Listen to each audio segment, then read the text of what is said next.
अस्सलामुअलैकुम। Straight talk में खुश आमदीद। आपके साथ मैं हूं आयशा बख्श। इलेक्शन कमीशन ऑफ पाकिस्तान ने पाकिस्तान तहरीक इंसाफ को 20 रोज में इंट्रा पार्टी इंतखाबात कराने का हुक्म दिया है। इलेक्शन कमीशन ने PTI इंट्रा पार्टी इलेक्शन से मुताल्लिक 70 रोज कबल महफूज किया गया फैसला आज सुनाया। इलेक्शन कमीशन ने इंट्रा पार्टी इंतखाबात से मुताल्लिक PTI को 2 अगस्त को नोटिस जारी किया था। नोटिस इंट्रा पार्टी इलेक्शन ना करवाने पर PTI को बल्ले के निशान के लिए नाअहल करार देने से मुताल्लिक था। इलेक्शन कमीशन ने PTI को शोकॉज नोटिस भी जारी किया था। उस नोटिस में कहा गया था कि तहरीक इंसाफ ने पार्टी आइन 2022 के मुताबिक इंट्रा पार्टी इंतखाबात नहीं कराए। इलेक्शंस एक्ट 2017 का सेक्शन 201(1)(f) सियासी जमातों के लिए इंट्रा पार्टी इंतखाबात का इनेकाद लाजमी बनाता है।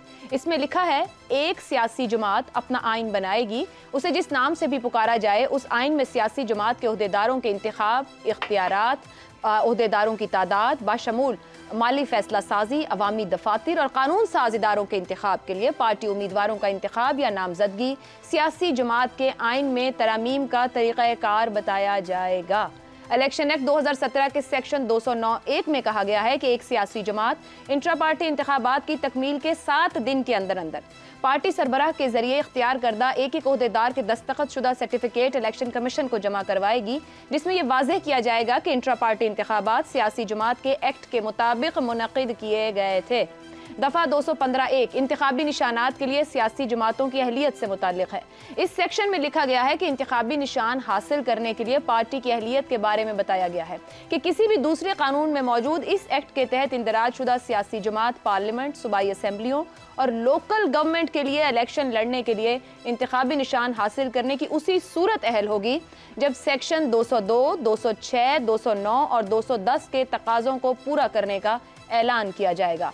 पाकिस्तान की कोई एक भी बड़ी सियासी जमात ये दावा नहीं कर सकती कि उसके इंट्रा पार्टी इंतखाबात जमहूरी तकाज़ों के तहत करवाए जाते हैं। बड़ी सियासी जमातों में तो इंट्रा पार्टी इंतखाबात को अपनी मौरूसियत को मजीद मजबूत बनाने के लिए इस्तेमाल किया जाता है। नून लीग और पीपल्स पार्टी इसकी बड़ी मिसालें हैं। जमात इस्लामी में इंट्रा पार्टी इलेक्शन करवाए जाते हैं, मगर इस जमात में भी ये प्रोसेस बड़ा पेचीदा माना जाता है। PTI ने 2012-13 में ग्रास रूट लेवल पर इंट्रा पार्टी इलेक्शन करवाने की रवायत का आगाज किया, मगर इस इंट्रा पार्टी इलेक्शन में जिस तरह की करप्शन सामने आई उसकी निशानदही खुद पाकिस्तान तहरीक इंसाफ के उस वक्त के मोतबर तस्वुर किए जाने वाले रहनुमाओं की तरफ से की गई। उसके बाद से PTI ने भी इस भारी पत्थर को उठाने की बजाय रवायती सियासी जमातों के इंट्रा पार्टी इंतखाबात की राह ही अपना ली। इसी मौजू पर गुफ्तगू करेंगे। पैनल में हमारे साथ हैं शहजाद चौधरी, ज़ैगम खान, इफ्तिखार अहमद और मुनीर फारूक साहब। आप चारों का बहुत शुक्रिया।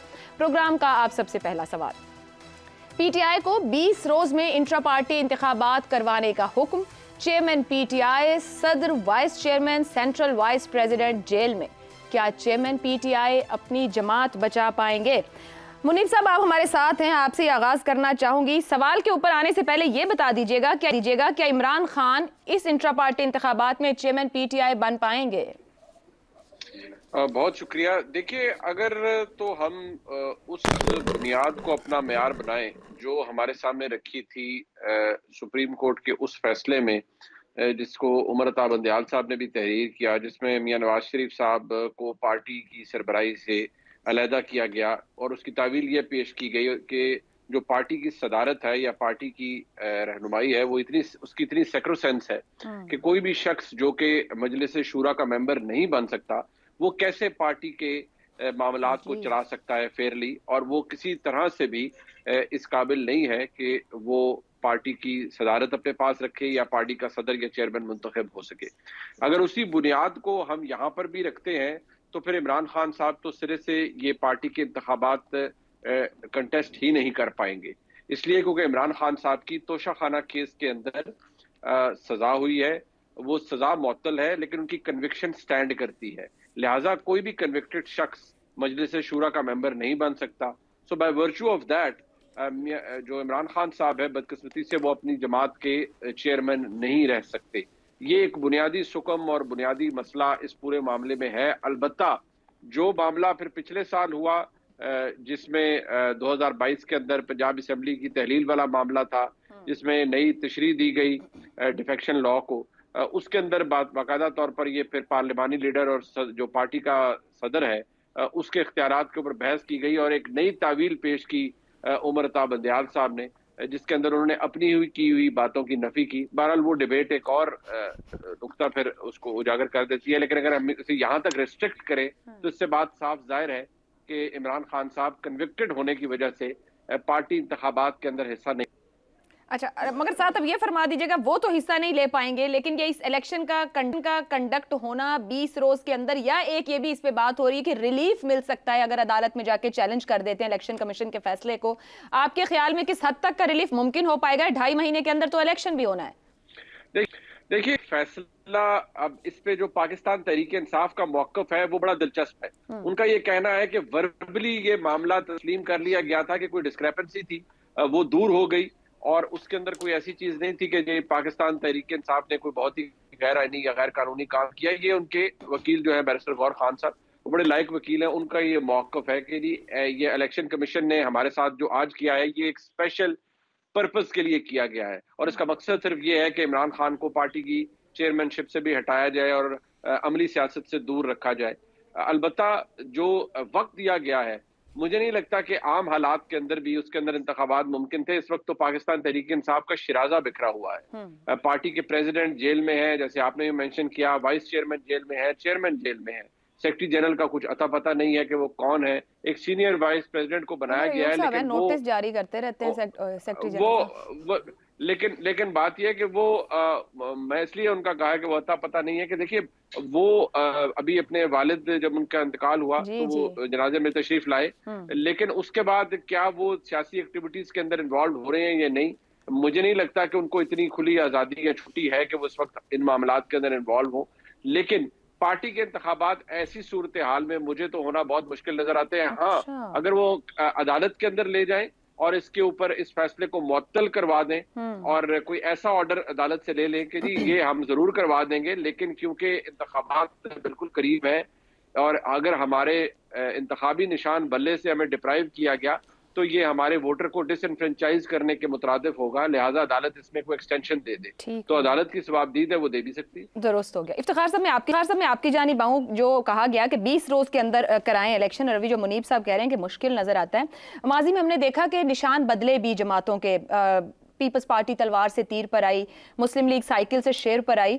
इंतखाबी निशान से महरूमी एक छोटा लॉस होगा अगर जाता है, या हम ये कह सकते हैं कि मैक्सिमम रिलीफ की तरफ पीटीआई कोशिश करे? आपको लगता है जमात बचा पाएंगे किसी भी एफर्ट से? जो आपने निशान की बात की है, निशान बड़ा अहम होता है और ख़ासतौर पर पीटीआई के लिए बहुत ज़्यादा, क्योंकि सारी वाबस्तगी जो उनके वर्कर्स की है वो तो एक ख़ास निशान के साथ है। तो पीपल्स पार्टी का जो आप बता रहे हो और साइकिल का जो बता रहे हो, वो एक तो इलेक्शन लड़े उसके बाद फैसले हुए जाके। लेकिन एक बात जो कही है मुनीब ने वो बड़ी इम्पॉर्टेंट है। उसने कहा कि इमरान खान चाहें भी तो वो नहीं बन सकते क्योंकि तोशा खाना केस में उन्हें सज़ा हुई है। अब इसको अगर सामने रखा जाए तो फिर तो जिस चीज़ की खातिर वो अदालतों में जाना चाह रहे हैं वो उनको मिल ना पाएगी, क्योंकि अगर ऐसा फ़ैसला माजी में हो चुका है और ये आईनी फ़ैसला था, जिस किसी के भी ख़िलाफ़ हुआ, जिस किसी के भी ख़िलाफ़ इस्तेमाल किया गया, तो हकीकत वो बदली तो नहीं ना, वो कानून बदले। तो एक बात ये। दूसरी बात है, मैं बिल्कुल मुनीब से इत्तफ़ाक़ करता हूँ कि 20 दिन में मुमकिन नहीं होगा किसी पार्टी के लिए भी। तो अपील में जाएंगे। कलामी की माजरत, गुज़िश्ता रात एक टीवी शो पे पीटीआई की जानिब से गालिबन अगर मैं सही याद करूँ बैरिस्टर अली ज़फ़र साहब ने कहा तो मसला नहीं, अगर वो कह भी देंगे तो एक दिन में इलेक्शन करा देंगे। अच्छा, बहुत अच्छी बात है, मनी बड़ी खूबी की बात है इसमें। गालिबन ये भी आपने कहा कि अवामी दफातर वो एक दिन में अली ज़फ़र साहब चारों सूबों के अंदर दफातर भी खुलवा देंगे, ज़िली दफातर भी खुल जाएगी, ऐसी बात नहीं करते, ऐसी बात नहीं करें। हकीकत यह है कि 20 दिन में पॉसिबल नहीं है, लेकिन असल जो चीज़ है वो उसकी तरफ निशानदी मुनीब ने कर दी है कि उनको इलेक्शन 20 दिन की या 50 दिन भी दे दिए जाए, 60 दिन भी दे दिए जाए। मतलब यह है कि अगर Imran is not the party head which he can't be according to Munib, जो मुनीब ने रेफरेंस दिया है, तो देन वो तो बेचारे उनको तो उनके पास तो कुछ भी नहीं है। और क्या जब ये सब कुछ एक और पार्टी हेड के ख़िलाफ़ किया जा रहा था तो उस वक़्त क्या हुआ था, उस पार्टी हेड से वो इख्तियार छीन लिया गया था अपना निशान जारी करने का और टिकट जारी करने का। तो हम अगर जो कर चुके हैं वो भी तो हम अपने सामने रखें। और फिर आपने बड़ा अच्छा कहा अपने इंट्रो में, पाकिस्तान की कोई सियासी जमात भी इलेक्शन कमीशन के इस मुतालबे पे पूरा उतरने की सलाहियत नहीं रखते। ये मैं चैलेंज कर रहा हूँ, ये मैं चैलेंज, मेरा चैलेंज है कि हकीकी बुनियादी तौर पे जिस किस्म की पॉलिटिकल पार्टीज कंसीव होती हैं जहन में, पॉलिटिक्स में 150 से ज़्यादा जमातें रजिस्टर्ड हैं। वो तो ठीक है, नहीं वो तो छोटी छोटी है ना, बड़ी हम तो बड़ी मेजर जमातों की बात करेंगे ना कि मेजर जमातें हैं, वो तो उनका छोटी जमातों ने कहा कि हमारा बंदे 100 है तो 100 बंदा किसी घर में इकट्ठे होकर 6 आदमियों को सिलेक्ट करके भिजवा देंगे लिस्ट और साइन करा देंगे। हम बड़ी पॉलिटिकल पार्टीज़ की बात कर रहे हैं। ये हकीकत है, पाकिस्तान में बड़ी सियासी जमातें उन्होंने कभी भी अपनी जमात के अंदर जमहूरियत लाने की कोशिश नहीं की। Very true. और ये बहुत खौफनाक सूरत हाल है और इसी वजह से हम बहुत सारे मसाइल का शिकार हैं। और इसलिए हम जैसे लोग कहते हैं कि आप मुकामी हुकूमतों को लेके आओ, इनकी लीडरशिप ज़्यादा हो, इनको सिलेक्शन करने में आसानी रहे। अगर एक ही घर के आदमियों को आपने तमाम ओहदे तकसीम कर देने हैं, चलो घर नहीं अपने दोस्तों में बांट दें, चलो दोस्त नहीं दोस्तों के दोस्तों में बांट देने हैं, तो फिर जो ये जो रिक्वायरमेंट है इस इलेक्शन एक्ट की, उसको तो आप वायलेट कर रहे हैं। इलेक्शन एक्ट किसी मकसद के लिए बनाया गया ना, इस मजाक के लिए तो नहीं बनाया गया। जमात बचा पाएंगे? मैं आगे बढ़ूंगी, जमात बचा पाएंगे? नहीं देखो, जमात बचानी उस अकेले ने तो नहीं ना। हम इतना इमरान से तवक्को कर रहे हैं जो मैं समझता हूँ उसके साथ ज्यादती है। अच्छा, उसके अकेले का काम नहीं, ये नवाज शरीफ का अकेले का काम था जमात बचाए या वो उसने बचाई जमात? नो, मैंने ऐसी बात है, एक आदमी पे हम सारा का सारा दबाव न डालें। चलें ठीक हो गया। बाकी पार्टी तो है ना, इतने बड़े लोग हैं, इतने बड़े नाम हैं। कल आप मुझे बता रही हैं कोई डिप्टी भी तैनात कर दिया गया। जी जी, senior vice president. Senior vice president. अच्छा जी, शहजाद साहब मैं आपकी जानिब आऊंगी। सवाल तो बेसिकली है क्या चेयरमैन पीटीआई अपनी जमात बचा पाएंगे? मगर बैरिस्टर गौहर अली खान जो वकील हैं उन्होंने कहा कि इस फैसले से दुख हुआ है, फैसले को मुनासिब फोरम पर चैलेंज करेंगे। आपकी राय में पीटीआई को किसी मुनासिब फोरम से इस मामले पर इंट्रा पार्टी इलेक्शन पर रिलीफ मिल सकता है? वो मिनिमम से मैक्सिमम अगर 3 चीजें रखूं, इमरान खान, सियासी जमात का ढांचा और फिर उनका निशान, आप क्या समझते हैं किस हद तक का रिलीफ मुयस्सर हो सकता है, या जहां खड़े हैं यहां सब कुछ ही मुश्किल दिखता है? नहीं, निशान से तो खेला जा सकता है। इमरान खान को आप जेल कर सकते हैं, उसको नाअहल कर सकते हैं, उसको ताहयात नाअहली दे सकते हैं, आप इस किस्म के जितने सज़ाएँ वो दे सकते हैं। उसको जो भी सज़ा हो वो बिल्कुल दी जा सकती है। उसको कन्विक्शन हुई है जिस तरीके से कहा गया, लेकिन वो तो नवाज शरीफ साहब की भी हुई है कन्विक्शन, उसको भी अभी ख़त्म नहीं किया गया उस कन्विक्शन को। तो लेकिन उसके बावजूद नवाज शरीफ साहब अभी प्राइम मिनिस्टर बनने के लिए बिल्कुल पुरुमीद हैं। तो इसलिए ये प्रोसेसेस हैं, इन प्रोसेस में से गुजरना पड़ेगा। नवाज शरीफ भी गुजर रहे हैं, इमरान खान को भी गुजरना पड़ेगा। लेकिन क्या पार्टी ख़त्म हो जाएगी? पार्टी क्यों ख़त्म होगी? मेरे ख्याल में पार्टी का जिसे कहते हैं ना कि एक जो उसका इम्तिहान है वो असल में अब है। इम्तिहान इस किस्म का है वोटर का भी, जो कि बहुत बड़ा वोटर बेस है उसका, और उस किस्म की जो इंतज़ामी या जो दरमियानी लीडरशिप है जिसने बड़ी लीडरशिप की गैर मौजूदगी में उठ के ये वो उस वोटर बेस को जगाना है और उससे फ़ायदा हासिल करना है। कल हम बात कर रहे थे खैबर पख्तूनख्वा की, और हमने कहा कि अगर वहाँ पे अगर कोई इस वक्त एक वायबल एंटिटी, हमने पीटीआई को हम बिल्कुल ख़त्म नहीं कर पाए थे, हमने अपनी बहस में ये इस नुक्ते पे पहुंचे कि पीटीआई को बिल्कुल वहाँ से आप राइट ऑफ नहीं कर सकते, पीटीआई अभी भी एक वायबल फोर्स है। अब अगर वायबल फोर्स है बगैर इन तमाम लीडरान के जिनके हम नाम ले रहे हैं, तो इसका मतलब है कि वायबल फोर्स है। उसने अब मुल्क के लेवल के ऊपर टेस्ट होना है, खासतौर पर पंजाब के लेवल के ऊपर।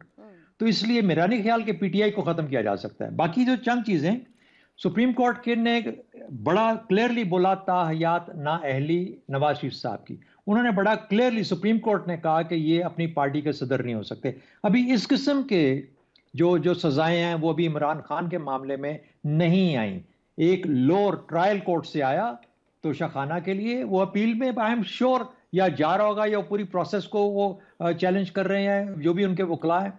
तो मेरा ख्याल है कि भी there still there lot to go. लेकिन अब सवाल ये पैदा होता है, 20 दिन है, इलेक्टोरल प्रोसेस है, इलेक्शन कमीशन के पास क्या तरीका है ये जांचने का कि पाकिस्तान पीपल्स पार्टी और पीएमएलएन इनके जो इलेक्शंस हुए हैं उनकी स्क्रूटनी कैसे करेंगे, वो कितने फाल थे, वो कितने सही थे, सही नहीं थे या नहीं थे। मेरा नहीं ख्याल कि इलेक्शन कमीशन का ये एक उनका मुद्दा है, ना उनका मकसद है। उनका मकसद ये होता है कि उनको एक सर्टिफिकेट मुहैया किया जाए कि इस किस्म के जो इलेक्शन हैं वो किए जाएं।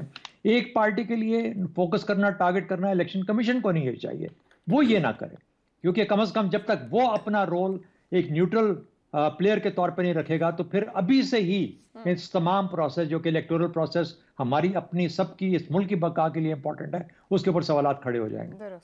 तो हम तो इंतजार कर रहे हैं उस वक्त का कि इलेक्शन हो, fair and free and fair हों, ट्रांसपेरेंट हों, और इलेक्शन कमीशन अपने तय और अपनी हद तक वो सब कुछ कर पाए जिससे कि वो एक न्यूट्रल होने का एक पूरा पैगाम दे सके सबको कि उसने शफाफ तरीके से इलेक्शंस करवाए हैं। तो मैं नहीं समझता कि लेकिन ये एक बड़ा ब्लेसिंग इन डिस्गाइज भी हो सकता है कि वो जो एक खला है उनकी हायरार्की के अंदर पीटीआई की, शायद इस प्रोसेस के साथ उसको फिल किया जा सके, और वो गैर मौजूदगी में जो इस वक्त जेल में लोग हैं उनकी गैर मौजूदगी में वो खंबे खड़े हो जाएं जिनका के शायद सारा पाकिस्तान इंतजार कर रहा है कि वो कौन से खंबे हैं जो आएंगे और किन किन को वोट पड़ेगा, किन किन को वोट पड़ेगा। ठीक है जी दुरुस्त। इफ्तिखार साहब कुछ कहना चाह रहे हैं? मैं कुछ नहीं कहना चाह रहा। ठीक है, उन्होंने कह दिया कि नवाज शरीफ भी कन्विक्टेड है, अगर वो कन्विक्टेड है तो फिर ये भी कन्विक्टेड है, तो इनको तो इकट्ठा रखें ना, और जो बाहर है उसको भी अंदर भेज दें। नहीं, जो बाहर नहीं है, देखिए ये मजाक वाली बात नहीं, सिर्फ बहुत संजीदा मामला है। ये मामला है एक सियासी पार्टी के बैलेट पेपर पे निशान का। बिल्कुल ठीक है ना, कह दिया इलेक्शन कमीशन ने, अगर इलेक्शन ना हुआ तो फिर वो नाअहल हो जाएंगे।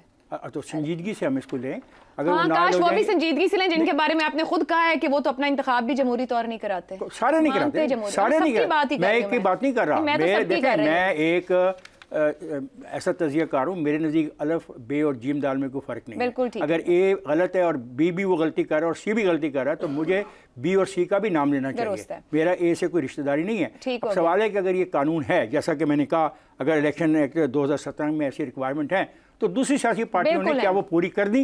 ये एक सवाल है और बुनियादी सवाल है। बिल्कुल। और जहाँ पे आ गया डिस्क्वालिफिकेशन तो जहाँ पे नवाज की है वहाँ पे इमरान की है। ठीक है ज़ैगम साहब, आपकी जानिब आऊँ, ये जो 20 रोज का चैलेंज मिला है पीटीआई को, जिसके लिए इलेक्शन कमीशन की तरफ से कह दिया गया है कि अगर ये इलेक्शन ना हुए तो फिर ये नाअहल हो जाएंगे। फर्स्ट ईयर लीडरशिप कैद में है, सेकंड और थर्ड ईयर लीडरशिप आए रोज छोड़ रहे हैं।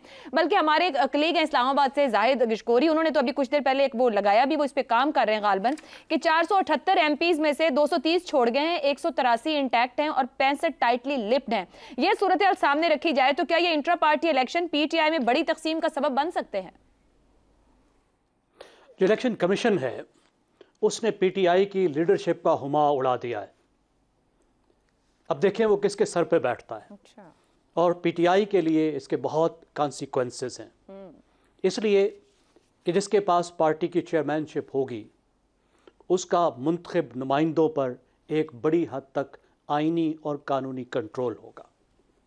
अब 20 दिन में इलेक्शन जो होने हैं, देखिए मेरे ख्याल में कोई बड़ा चैलेंज नहीं है, नॉर्मल हालात में कम से कम। ये ढकोसला है जो पाकिस्तान में चल रहा है इंट्रा पार्टी इलेक्शंस का। करोड़ों वोटर हैं और चंद सौ की जनरल बॉडी बनाते हैं और इकट्ठे करके इलेक्शन कर लेते हैं और उस पर इलेक्शन कमीशन ठप्पा लगा देता है। ये वो शुगल है जो पाकिस्तान में चल रहा है। ये ऐसे ही है जैसे पाकिस्तान के मोमिनीन बैंकों को अपने ज़कात का एफिडेविट देते हैं और बैंक उनको रख लेते हैं, कोई एतराज़ नहीं करते।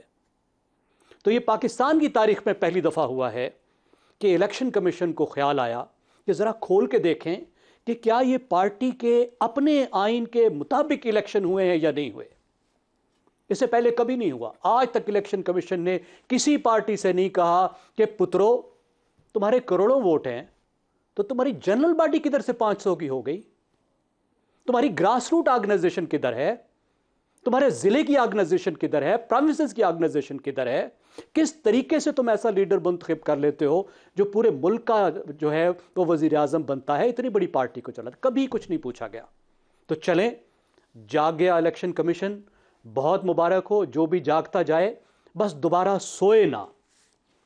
इसलिए नंबर्स के हिसाब से तो कोई बात नहीं, 20 दिन में क्या एक हफ्ते में भी हो सकता है। लेकिन जो आपने दूसरा सवाल किया, जहाँ पे इतने मेंबर्स गायब हैं, छोड़ चुके हैं, भागे हुए हैं, कोई छोटा सा जलसा नहीं कर सकते, किसी सेमिनार में नहीं आ सकते, तो वो कैसे इकट्ठे होंगे और कैसे फिर वो इंतखाब करेंगे? और जब अगर वो इकट्ठे हो भी जाएंगे, किसी को मुंतखब भी कर लेंगे, तो क्या उस पर फिर से दोबारा इलेक्शन कमीशन को एतराज़ नहीं कर देगा कि ये ठीक तरीके से हुए हैं या नहीं? लेकिन अगर पीटीआई ने अगले इंतखाबात में हिस्सा लेना है, जिसका उसको ये फैसला करना है, तो उसको अब ये काम करना पड़ेगा तौहन करन। जिसके सर पे भी हुमा बैठता है, जिसके पास भी लीडरशिप जाती है, अब इस काम से कोई फरार नहीं है। और मेरा नहीं ख्याल कि पीटीआई किसी भी सूरत में इस इलेक्शन को छोड़ना चाहेगी। अब एक और सितम ज़रीफ़ी देखिए कि किस तरीके से हमारे सियासतदान अपने लिए वो गड्ढे खोदते हैं जिसमें बार बार गिरते हैं। वो गड्ढे जो नवाज शरीफ खोदते हैं और फिर उसके अंदर आके गिरते हैं। और वो गड्ढा आप देखें जो इमरान खान ने जरदारी के साथ मिलकर खोदा था। जो नवाज शरीफ की नाअहली हुई थी, उस नाअहली का ताल्लुक वजारत उज़्मा से था। वो जो आइन की शर्त है सादिक और अमीन की 62(1)F, उसका ताल्लुक है मेंबर ऑफ पार्लियामेंट से, उसकी शराइत से उसका कोई ताल्लुक नहीं था कम अज कम किसी पार्टी के होने से, क्योंकि जमहूरी दुनिया में इस तरह की कोई शर्त नहीं है कि पार्टी का सदर ऐसा होना चाहिए वैसा होना चाहिए। लेकिन ये बाकायदा सुप्रीम कोर्ट में गए, सुप्रीम कोर्ट से ये फैसला लिया कि नाअहल जो हो कर दिया जाए, जो हो जाए वो पार्टी का सदर भी नहीं हो सकता। अब जाहिर सी बात है कन्विक्शन तो है, ये 2 साल की जो सज़ा सुनाई गई है उस सज़ा पर अमल दरामद मुअत्तल किया गया है जिसको सेंटेंस कहते हैं, सेंटेंस सस्पेंडेड है। लेकिन जो सज़ा दी गई है, जो सुनाई गई है, कन्विक्शन वो बरकरार है। इसका मतलब है इस बात का गालिब इम्कान है कि वो इसमें हिस्सा ही नहीं ले सकेंगे और अब आपके पास कोई और चेयर। लेकिन अब ये ढोंग बंद होना चाहिए। हमें ये मुतालबा करना चाहिए कि गैर जमहूरी पार्टियां पाकिस्तान को जमहूरियत कैसे दे सकती हैं। बिल्कुल सही होगा। इस मौजू पे भी सैयद साहब इस दिन बात करेंगे कि वो पार्टियां जो खुद मांगती हैं वो खुद जो हैं गैर जमहूरी अमल के साथ चल रही हैं। हुमा किसके सर पर बैठेगा, ज्यादा पैनलिस्ट की राय यही आई सामने के फैसला करना पड़ेगा। तो देखना ये होगा कि चेयरमैन पीटीआई क्या फैसला करते हैं। एक ब्रेक लेनी है। जब इलेक्शन की तैयारियां हैं तो जाहिर बात है वोटर भी तैयार है कि उसको वोट डालना है। अब की बार फोकस क्या रहेगा, नारा या कारकर्दगी, ऑप्टिक्स या डिलीवरी, इस पर गुफ्तगू करेंगे ब्रेक के बाद।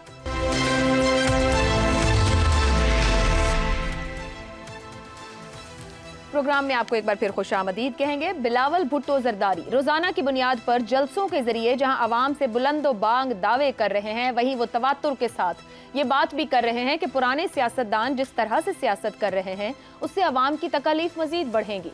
इन पुराने सियासतदानों का इरादा है कि ये हुकूमत बनाकर अपनी जाती दुश्मनियां पूरी करें। ये हुकूमत में आकर इंतकामी सियासत करना चाहते हैं। बिलावल भुट्टो जरदारी कह रहे हैं कि उनको एतराज पुराने सियासतदानों पर नहीं बल्कि 70 साल पुरानी सियासत करने पर है। पुराने सियासतदानों की 70 साल पुरानी सियासत करने से मुल्क को नुकसान हुआ है। चेयरमैन पाकिस्तान पीपल्स पार्टी के मुताबिक अब अवाम का मुतालबा है कि पुराने सियासतदानों से जान छुड़ाएं। उनको बुजुर्गों का एहतराम करना सिखाया गया है, लिहाजा पुराने सियासतदान खुद ही सियासत छोड़ दें। बिलावल रोजाना की बुनियाद पर जो जलसे कर रहे हैं उनमें ये बात भी अहम है कि वो अपनी वालिदा और नाना की सियासत का जिक्र तो कर रहे हैं मगर अपने वालिद की सियासत का उन्हीं जज्बात के साथ जिक्र नहीं कर रहे। वहीं वो पीपल्स पार्टी की सिंध में 15 साल कारकर्दगी का भी जिक्र नहीं कर रहे बल्कि मुस्तकबिल के वादे कर रहे हैं। बिलावल भुट्टो के मुताबिक तमाम मसाइल का हल पीपल्स पार्टी के मंशूर में है। ऐसे में बुनियादी सवाल यही जन्म लेता है कि बिलावल भुट्टो जरदारी जब पुराने सियासतदानों को सियासत छोड़ने का मशवरा दे रहे हैं तो क्या उनका मुखातिब सिर्फ नवाज शरीफ ही हैं? दूसरी तरफ नून लीग की बात की जाए तो नून लीग नवाज शरीफ की वतन वापसी के बाद मीनार पाकिस्तान लाहौर में जलसे के अलावा कोई अवामी सरगर्मी नहीं कर पाई। नवाज शरीफ, शहबाज शरीफ, मरियम नवाज और हमजा अवामी जलसों से खिताब नहीं कर रहे। नवाज शरीफ मीडिया से बड़ी नपी तुली गुफ्तगू कर रहे हैं। इस गुफ्तगू में वो अपनी 2017 की हुकूमत की कारकर्दगी को बार बार याद करवा रहे हैं। यूं जहां बिलावल भुट्टो का जोर मुस्तकबिल के वादों पर है, वहीं नवाज शरीफ की क़यादत में मुस्लिम लीग नून 2017 तक की परफॉर्मेंस पर इंतखाबात लड़ने की ख़्वाहां दिखती है। ऐसे में अब सारी नजरें वोटर्स और खास तौर पर नए वोटर्स पर लगी हुई हैं। देखना होगा कि इस मरतबा वोटर्स की अक्सरियत वोटिंग के लिए कौन से पैमाने को अपने सामने रखेगी। पैनल के लिए सवाल, 2024 के इंतखाबात 12.5 करोड़ से जायद वोटर्स, अक्सरियत की चॉइस क्या? पुराने सियासतदानों की कारकर्दगी, नौजवान मगर मौरूसी सियासी लीडर के वादे नारे या फिर जेरे इताब सियासतदान? ज़ैगम साहब, आपकी राय में इस 12.5 करोड़ बड़ी तादाद है वोटर की, बट जमातें इलेक्शन के लिए उतर रही हैं, तरजीह क्या होगी अब इस वक्त की जो हमारी ग्राउंड रियलिटी है माशरे की? इसमें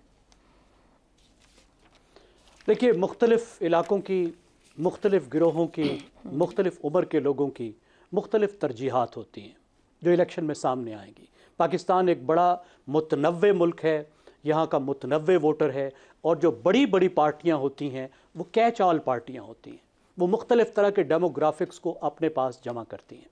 मेरे ख्याल में अगर आप देखें कि पाकिस्तान में इस वक्त जो बड़ा मसला है जिस पर सब बात कर रहे हैं, वो पाकिस्तान की इस वक्त मईशत का मसला है, महंगाई का मसला है, बेरोज़गारी का मसला है, नौजवानों के लिए उनके मुस्तकबिल का मसला है, तालीम का मसला है। तालीम मुश्किल और महंगी होती जा रही है, और जो तालीम है उसका रोज़गार से, जॉब की मार्केट से कोई ताल्लुक़ नहीं है। दूसरी चीज़ जो सियासत और इलेक्शन में हमेशा अहम होती है वो एम्पावरमेंट होती है। अवाम ताकत चाहते हैं, अवाम अख्तियार चाहते हैं, अवाम मजबूत जमहूरियत चाहते हैं। तो इस लिहाज से जो हुकूमत, जो पार्टी, जो सियासी जमात उस पर ज़ोर दे रही होती है, अवाम के हकूक़ की बात हो रही होती है, उसकी तरफ भी लोग मुतवज्जे होते हैं। लेकिन मुझे ये महसूस होता है कि जो पाकिस्तान की हमारी ये 20वीं सदी की जमातें हैं जो पिछले ज़माने में रह चुकी हैं, बिलावल भुट्टो साहब ने पुराने लीडर्स की बात की। पहली तो बात ये, पुराने लीडर्स को रिप्लेस करने का तरीका क्या होगा? ये जो परचून की दुकानों के मालिक हैं, इसको कौन निकाल सकता है? 500 लोगों ने बैठकर लीडर मुंतखब करना है इतनी बड़ी पार्टी का, तो उनको कौन निकालेगा? रिप्लेस करने का तरीका क्या होगा? वो ज़रा समझा दे, उनके अब्बा को बाहर निकाल के उनको ही समझ ले लीडर बनाने का तरीका क्या है। अवाम तो नहीं कर सकते, ये पीपल्स पार्टी के वोटर तो नहीं कर सकते, उनको तो अख्तियार नहीं है। ये तो एक ढोंग रचाया जाना है। और दूसरी बात, ठीक, अहम बात ये नहीं है कि लीडर जवान है या लीडर बूढ़ा है। सवाल ये है कि क्या लीडर जवानों के साथ हम आहंग है या नहीं है।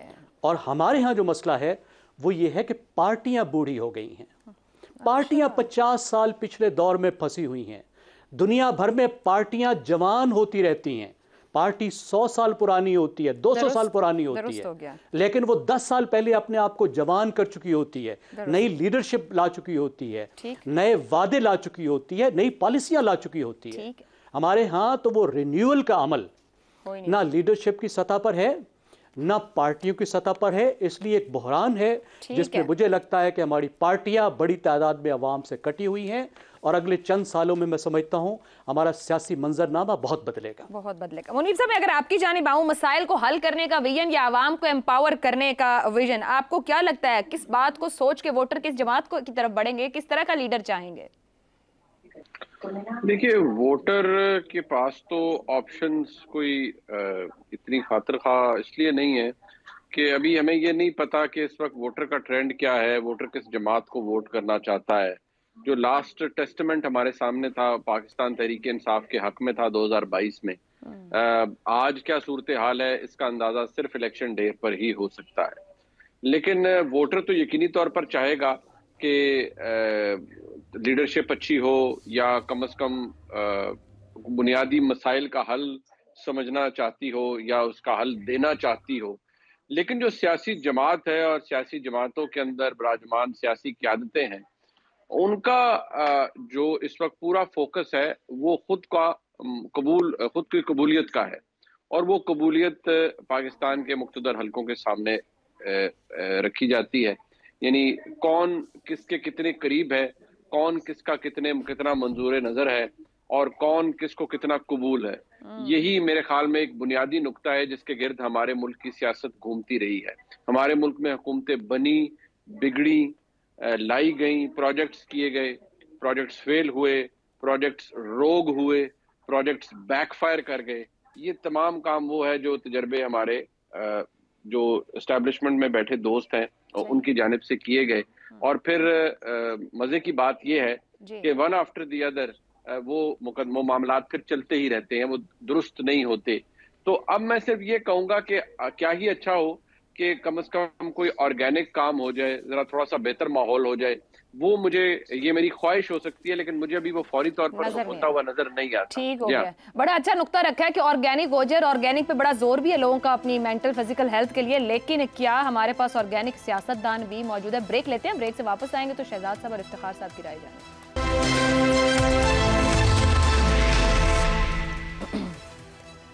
प्रोग्राम प्रोग्राम के आखिरी हिस्से में एक बार फिर खुश आमदीद कहेंगे। शहजाद साहब, बिलावल भुट्टो मौरूसी सियासत की क्लासिकल मिसाल है। ख़ानदान पर नज़र डालें तो वालिद, वालदा, नानी, नाना, दादा, इवन आला तरीन पार्टी ओहदे पर फाइज हैं। अभी हम यहाँ इलेक्शन की भी बात कर रहे थे।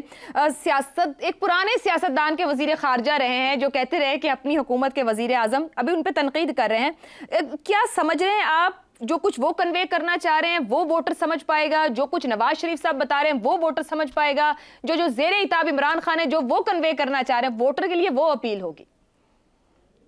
देखिए, मेरे ख्याल में ये फिलहाल तो जो आपने बिलावल भुट्टो साहब या किसी और की बात की, मुझे तो लगता है कि अभी वो खुद भी इसको मुकम्मल तौर पर समझ नहीं पाए कि जब वो कहते हैं कि इस तरह की सियासत होनी चाहिए या पुरानी सियासत खत्म हो जानी चाहिए। पुरानी सियासत से क्या मुराद है? सियासत तो हर दौर में एक ही जैसी होती है, उसका मुद्दा एक ही होता है, उसका मकसद एक ही होता है, और वो ये होता है कि अपने वक्त के चैलेंजेस को हल किया जाए, उनको निपटा जाए। तो अगर तो वो ये इदराक रखते हैं, ये हों, वो रिवायती हों, 70 साल के हों या नौजवान हों या ज़ेर अताब हों, अगर वो इदराक रखते हैं कि आज के हमारे चैलेंजेस क्या हैं, और ये बड़ा आम और एक क्लीशे बन गया है कि हमारे चैलेंजेस सिर्फ मुआशी हैं, यानी मईशत का बहुत बुरा हाल है। मेरे हिसाब से तो माशरती भी बहुत बुरे हालात हैं हमारे, और माशरत को भी ठीक करना उतना ही लाजमी है सियासतदानों के लिए, क्योंकि लीडरशिप प्रोवाइड करनी होती है, चाहे उसका ताल्लुक तालीम से हो, सेहत से हो, एक अच्छे माशरे की तश्कील हो, ताकि वो एक कानून भी अमल करने वाला माशरा बने। तो ये तमाम चीज़ें, ये तो चैलेंजेस हैं। अब इसका इदराक है इनके पास। गालिबन वो ये कहना चाह रहे हैं कि जो उनके वालिद ने या उनके वालिदैन ने 90 की दहाई की सियासत की, मैं 70 में भी नहीं जाता, 90 की दहाई की जो सियासत थी वो हमने देखा कि 2013 में भी एक तरह से थोड़ी सी डिस्प्लेस नजर आई, वो डिसलोकेटेड थी, वो अपने मामलात को उस तरीके से, अल्टीमेटली सारा मुद्दा पड़ गया इसहाक डार के ऊपर के जब मईशत बहुत ज़्यादा एक मसला बन गई तो उनको इससे कहा गया कि आप इसके मैनेज करें, और उन्होंने अपनी जादुई तरीके से उसको ढांप दिया उस मुसीबत को। लेकिन जो ही एक और हुकूमत आई जो इस तरह की काबिल नहीं थी, जैसी कि नवाज शरीफ साहब की या PMLN की थी, तो सारे का सारा तूफान उठ के खड़ा हो गया और हमारे सामने एक माशी किस्म का, क्या कहना है, वोल्केनो फट के हमारे सामने आया। तो इंपॉर्टेंट चीज क्या है?